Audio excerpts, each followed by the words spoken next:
Live originates from our Universal Radio studios. Celebrities from TV, music, movies, literature, politics, and show business, at one time or another, they all come to the Ron Sedgy Show. So why don't you? I needed money 'cause I had none. I fought the law and the law won. I fought the law and the law won. You can try fighting the law all you want, but the law is always going to win.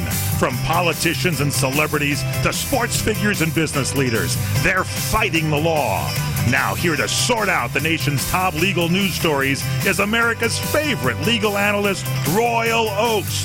This is the Royal Oakes Show. Robbing people with a 6-gun. I fought the law and the law won. I fought the law and the Thank you, Mike Horn, and welcome to the Royal Oak Show. Welcome to our co-host, Ken Jeffries. Hi How there. are you? Hi there. Hi there. It's been an interesting week. Terrific week for you. I know Stephanie was on Vice, and I think her soundbite on Vice perhaps contributed mightily to ending the teacher strike, so we'll get into that a little later. Welcome to our millennial correspondent, Connor Oakes, at an undisclosed location north of us. So we'll just narrow it down. You could be up to the North Pole, right, Connor? Yeah, it's frigid up here, but I'm still happy to be with you guys. Glad you could join us telephonically. So our top stories: Roger Stone indicted and loving it. Apparently, he's loving it. If you look at his Nixon gesture, the shutdown has been shut down. Back to work for the children. Everybody's going back to work, at least for 3 weeks. And we're going to talk about 2020. Should the Republicans challenge Trump? We'll get into that interesting issue. And, of course, we'll have our features, Guess the Verdict, and Moron of the Week. We have 2 moron candidates, and we'll vote on who the stupidest of them all is. I'll give you a little hint. There's a tie-in with Guess the Verdict because all 3 plaintiffs in our Guess the Verdict contest would be candidates for Moron of the Week. They're that stupid. But so you put them all into one thing? No, we're going to have actually 2 candidates plus the 3 plaintiffs, so we actually have 5 morons, and then the 3 of us co-hosts. So that's 8 morons. Right. No. The point is, it balances it out. The 3 geniuses and the 3 morons. So let's start off, guys, talking about the Roger Stone indictment. And you know me, Connor. I'm Mr. Substance. I like to get right to what's critically important. All the other shows, there might be some fluff, but I want to go to the substantive core, the nuclear core of this. I saw Andrew McCarthy, who's a National Review writer, a former deputy or U.S. attorney assistant, and he keeps calling them WikiLeaks. And it ticks me off because I think it's WikiLeaks. And he, over and over on Fox News, and nobody yells at him. Nobody says, Andrew, don't you think it's WikiLeaks? Now, as I said, I'm Mr. Substance. Let's take a vote here, guys. I say WikiLeaks. Ken, what do you say? It is WikiLeaks. Connor, what's your vote? Not only is it obviously WikiLeaks, but he should be thrown to the wolves. Well, I wouldn't say that because he writes for National Review, and I love that publication. Matt, do you want to vote? Is it Wiki or WikiLeaks? Okay, it's WikiLeaks, so it's unanimous. All right. By the way, in Hawaii, that section of Hawaii Beach is now called Waikiki. Yeah. I love it. Okay. So let's get into the actual substance. First of all, Roger Stone has been indicted, and here's the critical distinction in my mind. Nothing against Robert Mueller. I'm sure he's a nice man and doing his best. But another freaking process crime? And let's explain process crimes here, because it's kind of legal inside baseball. Robert Mueller gets hired, right? And the charge is, Bob, we think some people committed some crimes, before we just hired you. Stuff in the past, like collusion with Russia or whatever. Would you please go out and find those crimes, that happened before we hired you?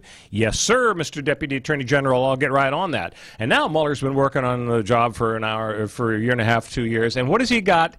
All process crimes, meaning crimes involving lies told to him by people who are really sneaky and they're liars, but it has nothing to do with crimes occurring before he was appointed. It's all stuff after he was appointed, namely he's talking to folks and they lie to him and now he puts them in jail because of it. Now, I'm not saying Roger Stone is a really good guy, but Connor, don't you think maybe Mueller has more important things to do, like prove that Trump actually colluded with Russia, as opposed to putting sleazeballs like Roger Stone in jail?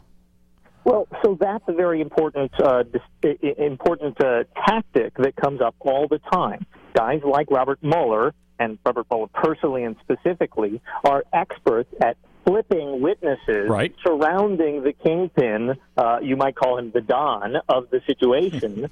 You mean the Donald of the situation? Exactly, by nailing down the process crimes committed by the henchmen, they eventually get to the supervillain because they've now accumulated all these people who are willing to testify against the big boss. Oh, no, you're right. That's a good point. I'll let you finish, but I would just like to say, Connor, that I'm curious, when's he going to get to those people who are supposed to flip? When are they going to flip and establish that some crimes were actually occurred before Mueller was hired? Well, we'll see. As soon as Michael Cohen gets now subpoenaed to speak in front of Congress, that might be the one. That might be the guy. Well, he is a pretty credible guy. I don't think anybody would accuse him of lying. Oh, wait a minute. Oh, wait. Hold on. I want to ask a question about the timetable for him testifying. You're entitled. Can they? Thank you very much. They can compel him, right? Because he said he didn't want to do it. Now he's under threats by, allegedly, I guess, from what I saw. I think he mentioned Giuliani and by Trump. Is that correct? Or am I wrong about that? That's his claim. The argument would be that Trump going out on TV and with Janine on Fox and saying we should be investigating Michael Cohen's father-in-law, that was witness intimidation, that was an attempt to dissuade him from testifying or testifying truthfully in front of Congress. So in reality, this argument that Cohen's lawyers are making where he says, oh, I'm being intimidated and I'm being threatened and my family's being threatened, I'm not going to testify, I need to delay indefinitely my testimony in front of Congress. It's really just a look at me, I'm the victim move. He knows that if Congress wants him to testify, which they do, they can just subpoena him, which they have. And so the whole thing was just to draw more attention to the fact that he is being victimized by Trump through what is legitimately actually witness intimidation. So it's not wrong to highlight that. Can he Reporter Ken has one more question, Connor. Can he ask for to be questioned in private, outside, not on television? Well, that's a question I don't know. I would believe that Congress would be the one who has control of that, but you probably ask for anything you want. You remember James Comey a few months ago, guys, was in the same kind of situation. I think that he wanted it one way, and the congressman wanted it a different way. I think Comey maybe wanted it in public, and they cut a deal. They said, we're going to do it privately, but we're going to release your testimony. So, yeah, you can negotiate for that kind of thing. Let's get back to Roger Stone for a second. You're talking about flipping, Connor. And here's my problem, and it's similar to the problem I have with Michael Cohen, who has so little credibility because, he's lying, they're prosecuting him for lying, and then they're going to rely on him somehow. If he can point to documents, it's one thing, but just his word. Same thing with Roger Stone. Here you have a guy who is 66 years old, and so they've charged him with obstruction of justice and with witness tampering and making false statements and so on. And so they'll probably have the usual good cop, bad cop. The bad cop beats up on him in the station house, and then the good cop comes in and says, oh, here's that latte you wanted, Roger. I'm sorry about Vinny. He's so crass. Vinny. So let's just sit down, Roger. Enjoying the latte? Oh, good. So here's the deal, Roger. We got the goods on you, and essentially you're going to die in prison. And so I think maybe we could make this all go away if you would just tell us, about who else was involved in collusion and the big guy and so on.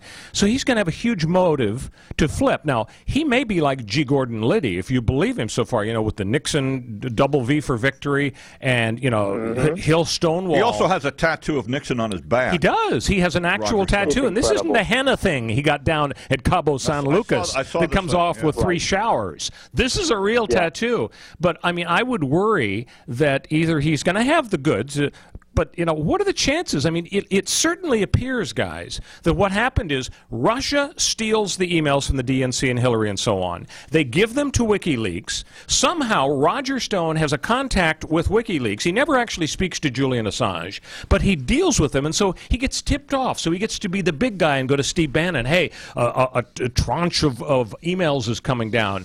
But apparently, when you look at the statutes, that's not a crime. So the fact that he knew about something that was going to hit the deck and told the Trump people, and the Trump people then said to him, oh, go back, find out more. We're really interested in this. We love Oppo research. That really isn't a crime. The crime is lying to Congress and the FBI about what he knew and about and tampering with other witnesses. So at the end of the day, is this really going to be a big deal in terms of bringing Trump down? It's squeezing. I wouldn't imagine so. And you're right. I think, first of all, I'll just repeat what a smarter and funnier person than I said. Jack Parr? First thing out the gate when Roger Stone was arrested, which is Roger Stone is basically the character in a whodunit that everyone discounts from minute one because he's too obvious to be the killer. There's no way that the author would write this guy as the actual villain of the story. Right. And it's true. And what you're pointing out is basically he's not the actual villain, right? He's just a henchman. And he's probably not even important enough to be the henchman who actually carried the bag. He's just the go-between. And he is but the go-between can also still connect the dots. And in this case, I think Trump is becoming so surrounded by these bag-carrying henchmen that eventually one of them will give way, and or maybe he will just end up keeping mum and dying in prison with two tattooed presidents on his back. I don't know. They do good tattoos. And he certainly was an insider. You're absolutely right. It wouldn't be a shock if this guy did behave illegally. And frankly, if you read the indictment, as I did yesterday, I was going through the whole 24 or whatever pages. It sure looks like he's issued texts and emails that contradict what he said in testimony. So they probably have him. But here's a guy who worshipped Richard Nixon, as you say. He's got the tattoo. If anybody, though, would be a candidate for a political prisoner of the deep state, an enemy of the deep state, it is this guy. And evidence maybe of the partisanship is the fact that CNN was the only news outlet on the scene in the pre-dawn raid of this guy's house in Fort Lauderdale, where they scared the bejesus out of their dog and his wife and him. Right. I mean, they treated him like El Chapo, 17 vehicles. Well, and then the issue CNN was the only news outlet. Trump raised this on a tweet. How come CNN knew about it, that it was coming? Yeah. And then CNN said, well, CNN, Jim Sciutto at CNN, and I followed the tweets. Right. Follow the tweets. It's a new game that follow that tweet. America's favorite game show. Yeah. And but Sciutto, I think, said on Twitter, he said, no, it was just good reporting. We knew something was going to happen. We sent the crew. We staked out Stone's house. Right. And voila, FBI came, maybe a little over the top, but they... So there are a few more details. And, Connor, I don't know how much of this you heard, but what I heard is that when CNN was questioned, how is it that you, alone among all news outlets on the planet, were there, they said, oh, well, we had a hunch because there was some unusual grand jury activity. Normally they meet on Fridays, but this week they met on Thursdays, so we thought, gosh, maybe it's going to be Fort Lauderdale, Roger Stone. And then there was some suspicious remark by CNN about, in addition, there was some unusual Stone-related activity. Well, what was that? Now, maybe they're telling the truth, but isn't it a coincidence that the absolute enemy of Donald Trump, CNN, they're the ones, is it possible Robert Mueller gave a tip to them? Connor, are you a conspiracy theorist? I think that is a 0% possibility. Robert Mueller is so unmotivated to make that tip-off. There's no way. I happen to know he's obsessed with Aaron Burnett, Connor, but that's just... What's in it for him? All he can lose here is his credibility, and all he can gain is nothing. Why does he want footage of the pre-dawn raid so that it can be scrutinized and judged on the basis of how many vehicles showed up exactly? Plus, was it really excessive for them to send a bunch of FBI vehicles to take down, to arrest a guy who personally owns assault weapons and has pledged violent revolt in the event that Donald Trump is removed from office? He does resemble Rambo. So, if he had a headband, something like that. Yeah, right, okay. The indictment is heavy on these stories about collusion and so on, but again, the indictment is about crimes that occurred as a result of the investigation. So, I think that this is a huge disappointment from Mueller's standpoint because he hasn't been able, after all of this time, to nail somebody for collusion. When we come back, we're going to talk about the shutdown, back to work for the sake of the children. Stay with us on the Royal Oak Show. On CRN with the Royal Oak Show. You're experiencing pain, back pain, shoulder, elbow, or hand pain, pain from a sports injury. If so, schedule a visit with Dr. Michael Sheps, the leading expert in laser therapy for pain management. Call 310-873-4422 or go to drsheps.com. Experience Epic T, the breakthrough laser therapy system that Dr. Sheps developed to make you pain-free in less time. Laser therapy is a non-invasive, safe, and effective in-office procedure that penetrates deep into your skin without damaging the tissue. It perfectly targets areas of pain to promote fast, natural healing. Relax your muscles, ease muscle spasms, joint stiffness, and arthritis pain while increasing blood circulation. For over 25 years, Dr. Sheps has helped Olympic athletes and sports enthusiasts alike get back in the game. Schedule your visit with Dr. Sheps at his Brentwood office in California. Call 310-873-4422 or visit drsheps.com. That's DRSHEPS.com, 310-873-4422. The following ad contains shocking material. Listener discretion is advised. Is someone in your family playing a dangerous game of Russian roulette? Over 43,000 people die a year from drug overdose. 120 people a day. 5 people every hour. 1 person every 12 minutes. 88,000 people die every year from alcohol abuse. Over 240 people a day. 10 an hour. 1 person every 6 minutes. Somebody you know may be next. Learn how to help someone you love get away from the drugs, alcohol, and bad influences. With the FMLA, people can take a leave of absence from their job and still keep it. Call Quit Drugs 321 now at 800-378-3315, 800-378-3315, 800-378-3315. That's 800-378-3315. Imagine this is your money and someone wants to take it from you. Who is it? The IRS. They want your money, and guess what? They can legally take it, all of it if they want. Remember, they sent you that letter that said, hey, you owe us a bunch of cash and we're going to take it from you. So what do? Fight back by letting our team of experts at the tax helpline work it out with the IRS so you can keep your money. And we're good at what we do. When you hire us, you get a team of guys on your side that know the IRS laws and will fight to save your money. So if you owe the IRS a ton of cash and you want to keep it, call right now and learn for free how we can help you put it back in your pocket. 800-932-1597. 800-932-1597. 800-932-1597. That's 800-932-1597. Welcome back to the Royal Oak Show with our co-host Ken Jeffries and our millennial correspondent Connor Oakes.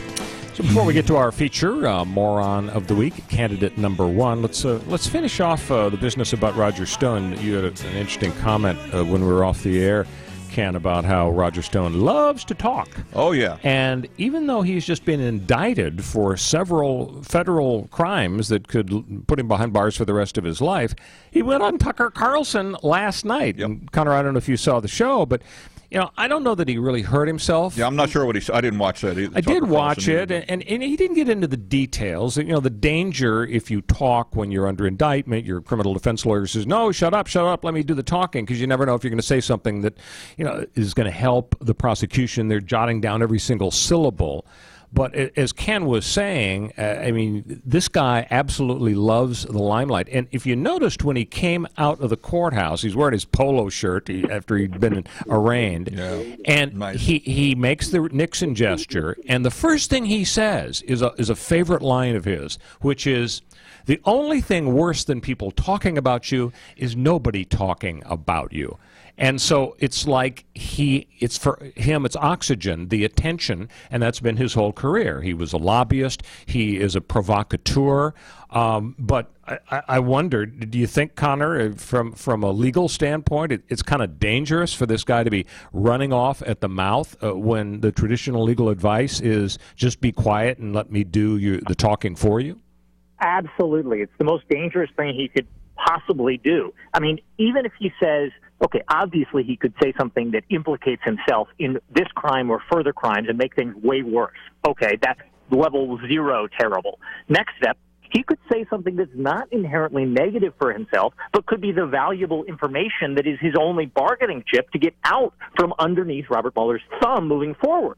Or, on top of all of that, he could not give away anything bad for himself and not give anything away any valuable bargaining chips, and he could instead just say something that, because Robert Mueller and Mueller's team are mistaken, looks or sounds like a lie and gets him even into more and worse trouble moving forward completely innocently. So it's a complete nightmare for him to go on Tucker Carlson's show and spout off for any reason. You're never going to talk your way out of trouble with the FBI. And this guy should know that. He sees everyone around him falling down like dominoes. On the other hand, to the extent part of it is a fight for the hearts and minds of the great middle in the political spectrum, and if there is a case to be made for him being a political prisoner and, you know, the suspicious circumstances of the raid, I mean, you know... Free Roger Stone. People were talking about him maybe being a risk to flee, but what they do normally, if they have some concern about that, is that they say, hey, would you come down to the office at 10 a.m. Monday because, you know, we want to talk to you, frankly, we want to book you and so on. That's how they handle it most of the time. If they're worried about him fleeing, they can simply have a guy put a tail on him, watch his house, so if he sneaks off, then they put the cuffs on him. And as for his machine guns, I mean, he's not going to have a machine gun if he shows up at 10 a.m. at the Department of Justice. So, yeah, I don't know. Maybe there's a less downside for him talking than in some cases, but... Go ahead. Can I just bring up also they did he got out on $250,000 bail, right? Yes. Mm-hmm. And why couldn't the judge say no bail? You're a flight risk. I know they took his passport too, from what I understand. But do they? I guess they didn't think he was a flight risk. Well, I think there was some concern, and I think that was one of the reasons that they did do this early in the morning. But yeah, I mean, he could end up being Roman Polanski's roommate in Switzerland, and then they're going to have egg on their face. So our feature moron of the week, guys. First, the first candidate here is a Madison, Wisconsin man named Bert Harrison, and Mr. Harrison is in some trouble because he took an axe to his family car, his family television, the family laptop. Now, do you know why he took an axe to all these things? He believed his wife damaged his prize action figures. Now, I don't know if they were Superman or Connor. Maybe you saw this. Have you heard what action figures? Is there a superhero called Angry Man? Maybe he identified with a guy like that. So he inflicted $5,000 of damage. He's arrested on domestic-related charges, disorderly conduct, and damage to property. So to me, he's our candidate number one for moron of the week. Do you guys see any defense of this? Yeah, man? I read about that guy too. And if they were really nice, Angry Man could be the Incredible Hulk because Hulk gets angry. That's right. So he's our candidate number one. So and he's a strong candidate at that. I think so. So the shutdown, we're going to talk about whether or not the big winner was Nancy Pelosi or Donald Trump, and I think 99 out of 100 people would say Nancy is the big winner, and so it's got to steam Trump. That's his new nickname for Nancy Pelosi, by the way, Nancy. Nancy. I think what he's trying to do is try to make the best of a bad situation by saying, oh, you know, it was pretty reasonable, actually, to put off the State of the Union. And actually, I think maybe there is some sense to that, because if he had tried to barrel ahead with the State of the Union address in this climate, everybody would have been focused on the shutdown, and his message would have been lost. When we get back, we're going to talk about the pros and cons of the shutdown. We'll be back on CRN with the Royal Oak Show. If Ernest Hemingway was alive today, would he say this to you? Shakespeare, Mark Twain, Edgar Allan Poe, all great writers.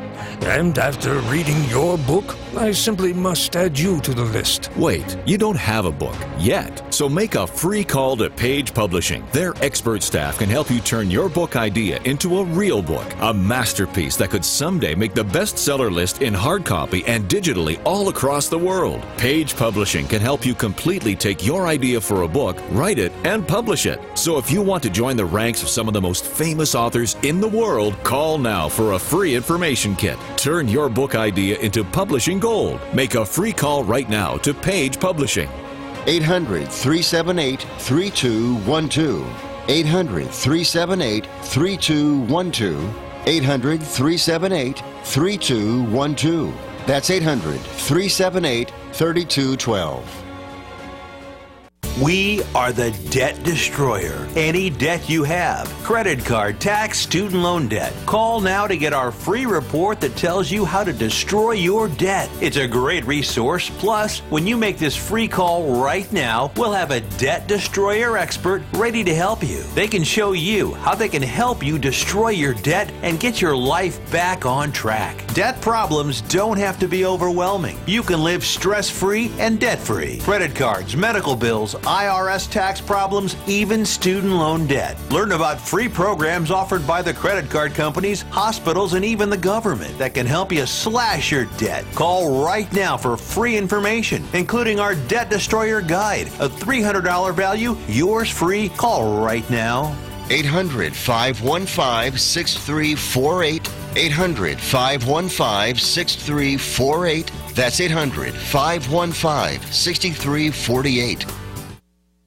When you really want Italian food, you have got to get to Columbo's. Columbo's Italian Steakhouse and Jazz Club, Colorado Boulevard, Eagle Rock. It's that little neighborhood place you wish was down the street from you. We're into the new year, new challenges, new people and places. But isn't it good to know that some things remain the same? And that's Columbo's. Columbo's is something you can always count on. Great steaks, the finest fish, Columbo's family Italian specialties, jazz every night, and the world's greatest meatballs, and service that makes you feel at home. What's surprising is that Columbo's has been doing it right since 1954 and still going strong. And Valentine's Day is right around the corner. It's time to make your reservation. 323-254-9138. 323-254-9138. Columbo's. You know, that little neighborhood place you wish was down the street from you. Columbo's. Manja.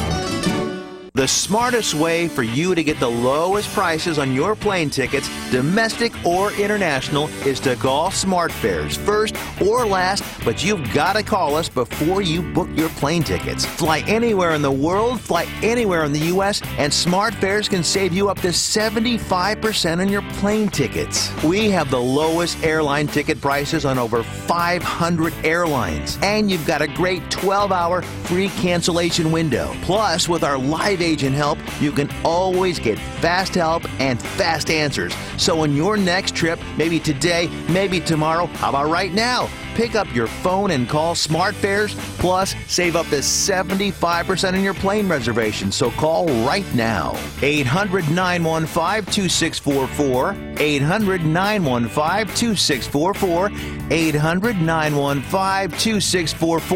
800-915-2644. 800-915-2644. Welcome back to the Royal Oak Show with our co-host Ken Jeffries and our millennial correspondent Connor Oakes. So the shutdown is over. Great news, but just for 3 weeks. So I guess this is a compromise. This was Trump's way of sort of saving face. I mean, talk about mishandling this. You know, from that weird Oval Office meeting weeks ago. Where what was the song? You can't always get what you want, right? Yeah, you can't always get right. what you want. Well, he didn't get the wall. Exactly. What right. happened? The Rolling Stones have an appropriate comment. Which is, by the way, is Trump's campaign theme song, apparently. You can't always get what you want. It's very strange, and it's true. He did it throughout the campaign. You can't always get what you want? Yeah. What? What's that kind of a theme song? But go ahead. So Ken was saying he saw Ann Coulter on Bill Maher's show, Real Time, last night. I didn't see it, and of course she called Trump a wimp, and she made a similar comment a few weeks ago. So, Connor, you think that really Donald Trump makes policy based on what Ann Coulter says? And if history is any guide, since she called him a wimp last night, maybe he'll come out with some bold move that won't be so conciliatory after all.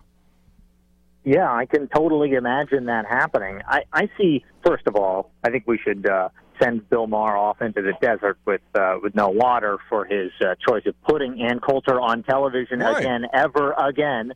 But well, what's wrong with putting an opposing viewpoint on there? I mean, you know, he has plenty. He has most of his guests, Connor, are pretty left of center. So why not occasionally have a conservative?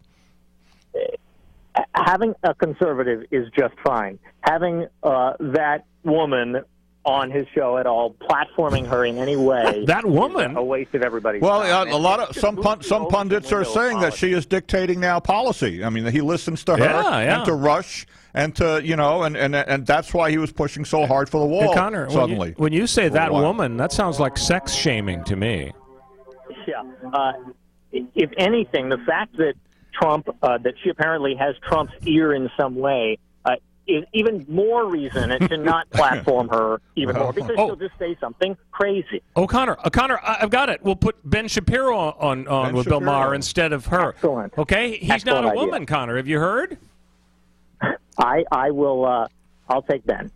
All right, so here's the next question I've got for you. Is the next step a national emergency? Because wouldn't it be smart for Trump to say, look, I can't do another shutdown, okay? I'm screwed there. You know, this was a big defeat. But if I say this is a national emergency, it's a win-win. Either I win the court fight, which inevitably will occur because the Democrats will sue in one day. Right. And if he wins the court fight, yippee, we celebrate, we pop the Andre champagne corks. But if he loses, he gets to beat up on the Ninth Circuit and the Supreme Court if they vote against him, and go to his base and say, look what these judges are doing. You've got to reelect me so we'll get even more good judges on there. So wouldn't the national emergency be the way to go for him? I absolutely agree. And I think that the Democrats, that liberal commentators generally are saying, oh, well, the national emergency is a bad way to go for Trump, because then as soon as the Democrats take things back, we're going to have President Kamala Harris or President Elizabeth Warren declaring a national emergency over every liberal issue like climate change. Trump doesn't care about any of that. Trump doesn't care what happens after he's out of office. Right. Trump is not a conservative. Trump is an opportunist. He's a con man. And as soon as he's gotten his and gotten out, he doesn't give a crap about what the Democrats do next in the country. So it's totally irrelevant to him. Now, Mitch McConnell might care, but Trump himself couldn't care less. If he thinks that this taking this shutdown fight to a different venue and instead trying to turn it into a national emergency fight will look good for him, he absolutely will do it. You know Connor's angry about something when he uses the crap word. So we know how strongly you feel about it. Hey, guys, guess what? It's time to play America's favorite game show, Guess the Verdict. Are you up for this? Ooh, okay, very, very here we exciting. go. Question number 1.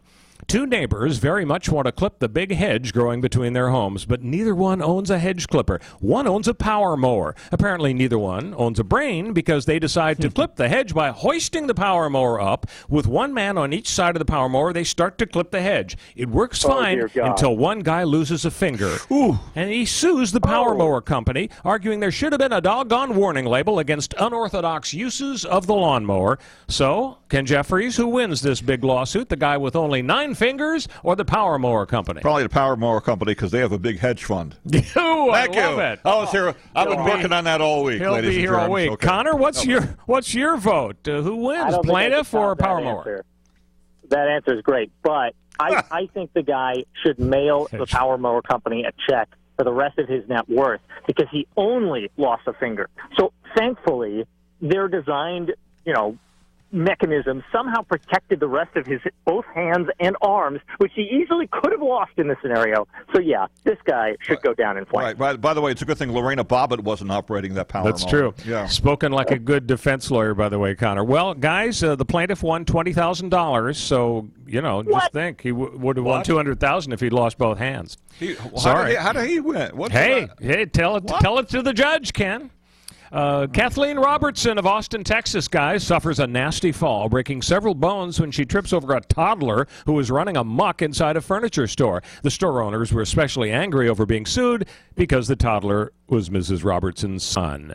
She sues. How did the jury handle her lawsuit for very serious personal injuries in the furniture store? Connor, you get to go first this time. Who won this one? So obviously the store should have had a sign up that says, if you have an unruly child, make sure to not let them run around because you will fall. So obviously, she should win $1 billion. Throw this woman in jail. Throw her in jail. Okay, Ken, what do you think? Furniture store, I guess, huh? Well, I think they needed an umpire, the Ottoman umpire, maybe, to handle the furniture. God. Guys, the jury awarded her $780,000. So, what? These are not popular verdicts. Store, the only way that verdict makes sense to me is if the furniture store had a pit full of razor blades in the center of the store with no guardrail, and into that pit she fell. In that scenario, okay, yeah. By the way, you know what she said when she got the money? She said, "So far, so good." I like it. And on Connor's example, it's almost like Edward Scissorhands meets Levitz. So, all right, third and final case, guys. The city of Rio de Janeiro, everyone's favorite city, sues the producers of The Simpsons TV show. It seems the plot of one of the episodes had the Simpsons vacationing in Rio, but encountering unpleasant experiences. Homer was kidnapped by a cabbie for ransom, begging children on the beach assaulted Marge, and Rio slums are depicted as being infested by violent monkeys. So, Rio sues The Simpsons because it defamed their reputation. Who do you think won the case, Ken? Who was the winner there? Artistic expression, I think The Simpsons, I presume Fox TV, which right. Thing. Matt Groening, what's his name? Groening? I guess The Simpsons. So you think Fox wins. Okay, Connor, who do you think won this Titanic lawsuit? All right. In this one, I think the city of Rio de Janeiro effectively accomplished its goal just by putting the lawsuit out there and saying, hey, look, it's not all like that. This is nonsense, blah, blah, blah. We don't have rabid monkeys biting Marge's neck? Yeah, so they don't need to actually win. But I think they probably did win, but a verdict like $1, something that is symbolic. Yeah, sorry they lost. Homer won. We loved Deux, exactly right. So, guys, I want to move to the big lawsuit over the football game. You know, the Rams were able to make it into the Super Bowl because of a questionable call. There was a non-call. Yeah, interfering with the receiver. So, what do you think about the fact that somebody, an unhappy fan or some season ticket holder or whatever, sued, and I believe it's still pending. It hasn't been finally disposed of. Sued, asking for a do-over so that there would be well, first of all, by the way, there is something from watching ESPN, which I do religiously, but the commissioner can ask for a do-over of those last few minutes. Really? The commissioner hasn't done it and probably won't. Yeah. Doesn't have a lot of time to ask for a do-over because the Super Bowl's next week, but I think that they'll be laughed out of court, you would think. Well, what do you think, Connor? I mean, you're a litigator. I mean, if somebody has been damaged and injured severely, and this is irreparable injury, I mean, it's incalculable, the damage of not going to the Super Bowl.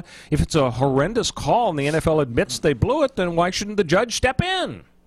Well, I think the person who's damaged has to be the one who brings the lawsuit. To have standing in the scenario, you can't just be a fan of, Rams football or whatever other team. Are you saying being really unhappy doesn't amount to being damaged? What about emotional distress?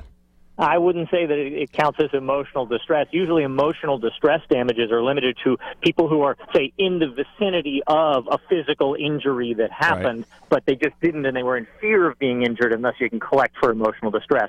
If they were the recipient of the action. But if they're just standing on the sidelines, literally, I don't think they can collect. But if they're standing on the sidelines, Connor, they've got standing. Oh, that's pretty good. What about a bookie suing because losing money on, well, potentially. The problem is, assuming the Saints would have scored if the penalty was called. I'd give 2-to-1 odds the bookie loses that suit. I was really emotionally distressed when La La Land lost the whole Oscar thing. Right, it was Moonlight. So maybe I've got a suit as well. So let's stick with the football theme, guys, because there's a new development. Super Bowl 53, I'm interpreting LII 53, is unique because it has two male cheerleaders. These aren't just guys that hop around in big sweaters. They are dancers. Are they two Rams cheerleaders? Yes. They're on the Rams Spirit Squad, and so because the Rams are in the Super Bowl, they're going to be performing. And their names, get this, Quentin Perron and Napoleon Ginnies. Do you think it's a coincidence that they have names of world leaders, Perron and Napoleon? In any event, they're the very first male members of the cheerleading team to work the big game. One of them is so excited, he's quoted as saying, "I can't breathe," which is going to be a problem. I don't know how he's going to dance if he can't breathe. And the other one has texted, and he said, "Do you think Atlanta is ready for us?" So I guess the question is, are we all okay with the idea of male dancers being part of the Super Bowl cheerleading teams? Yeah, absolutely. I think this is a beautiful, progressive 2019 moment, and we're maybe moving towards cheerleaders being less about eye candy and more about being a really rile up the crowd role, which is probably cool and admirable. Yeah, I don't care. I mean, it's let them do it. They're not really going to show them much anyway. It's going to be, what's the halftime show, Maroon 5 or something? Which apparently nobody wants to see anyway. How are we going to have a wardrobe malfunction with Maroon 5? Well, Adam Levine is going to. Never mind. There has been a bunch of controversy, however. There has been a bunch of controversy about the Super Bowl generally and which artists who have been socially conscious choosing to take over and take the halftime show. I think it would be funny if they have Colin Kaepernick come out and do a song and dance. What do you think? I think they should let Kevin Hart do his stand-up routine. Kevin Hart, because he's, got the time now. Colin Kaepernick comes out, song and dance, takes a knee right in the middle of it all. That's right. Yeah. So, guys, we need to dispose of this issue of 2020. And the question is, should Republicans challenge Donald Trump? I think they've got a very strong motive to challenge him because they want to avoid an electoral disaster, meaning they could lose all three chambers of government, White House, Senate, and House of Representatives. Those are the chambers of government, aren't they, Connor? Isn't that your understanding? Yeah, I think that's it. Let me ask her, AOC. AOC. Yeah, that's AOC. right. She's the one who said that. So the disaster is, just like when Obama got the White House and the Democrats controlled both the House and the Senate, we got Obamacare. When Lyndon Johnson won the White House and both the House and the Senate were controlled by the Democrats, we got the anti-poverty programs that have condemned exactly 3 consecutive generations to cycles of poverty. And if you want to go back to FDR, he had a revolutionary overhaul of government. So huge things happen. So if Trump goes down along with the Republicans in the House and Senate, that is an electoral disaster. So that's a motive for the Republicans to challenge him.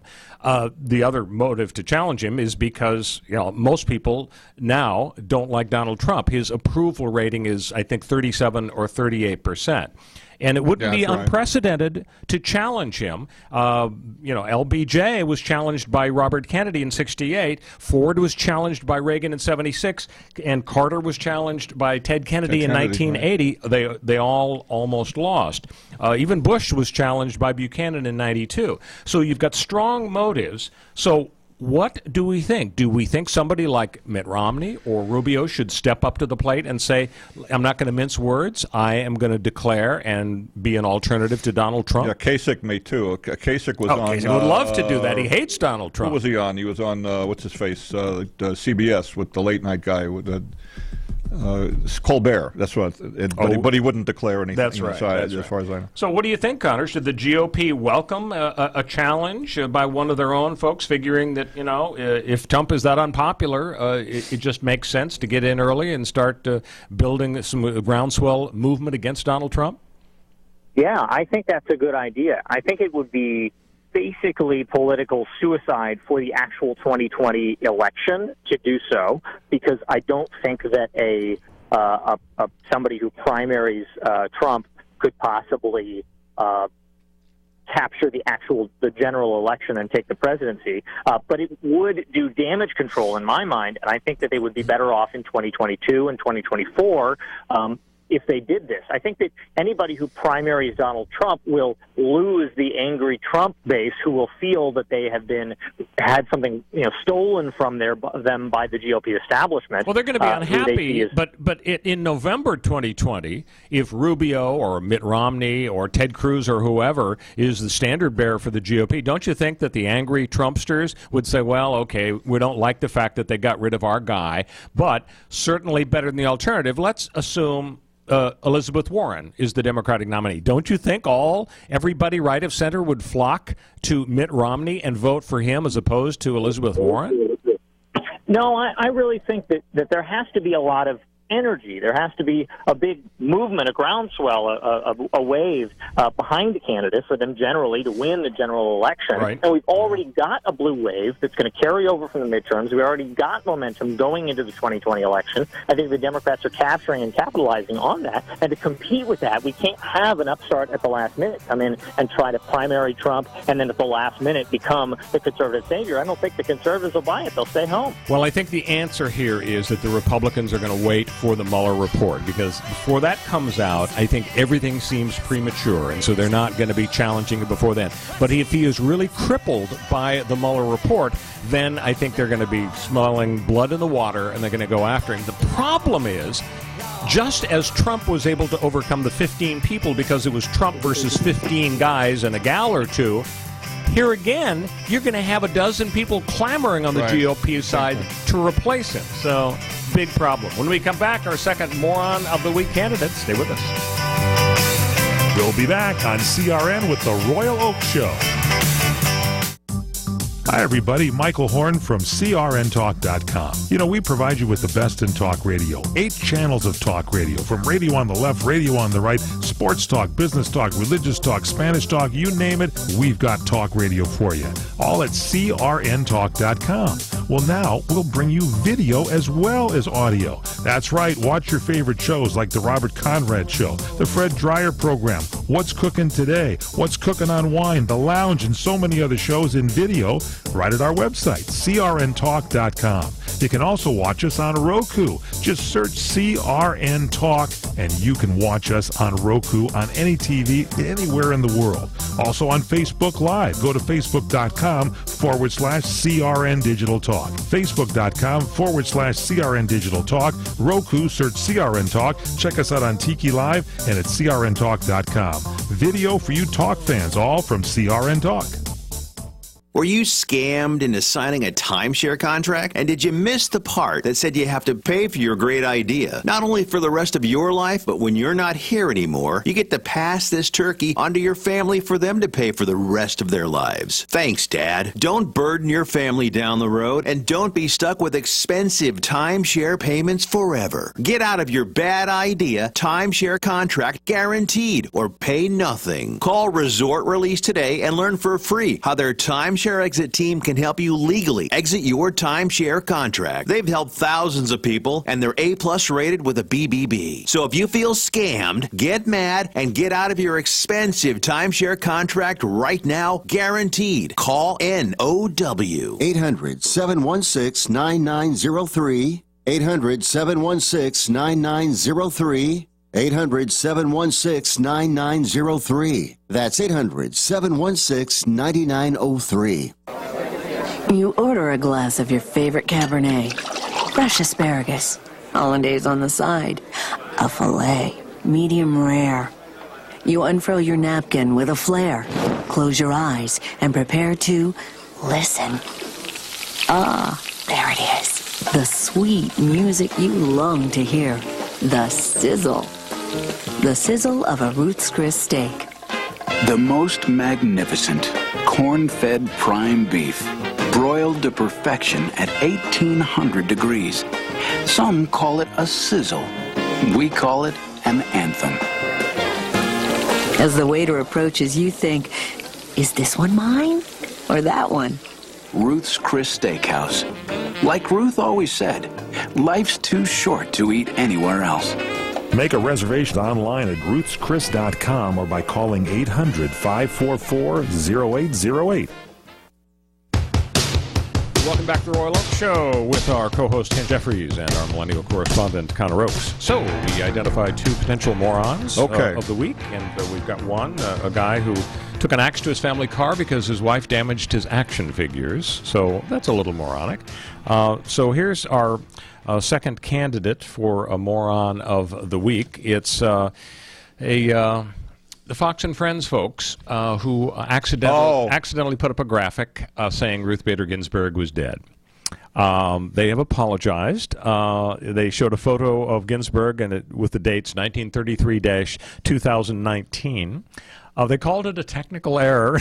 They threw the people in the control room under the bus. It emanated from the graphics team. My question is, how does an error like that happen? It's not like you're typing away and you have the wrong number of the letter. It actually had her name and then the birth year hyphen. And it's not even just a typo. How do you, Connor, you're a conspiracy theorist. Do you think that somehow this was wishful thinking by the Fox and Friends people? Yeah, exactly. No, I mean, they got to have graphics in the can to pop up there when, news breaks. So they probably have a graphic already made that says Donald Trump declares war on North Korea. They probably have a graphic up there that says Nancy Pelosi snaps and stabs Donald in the Oval Office. So they got to be ahead of all the news. Not in the stomach, but in the Oval Office?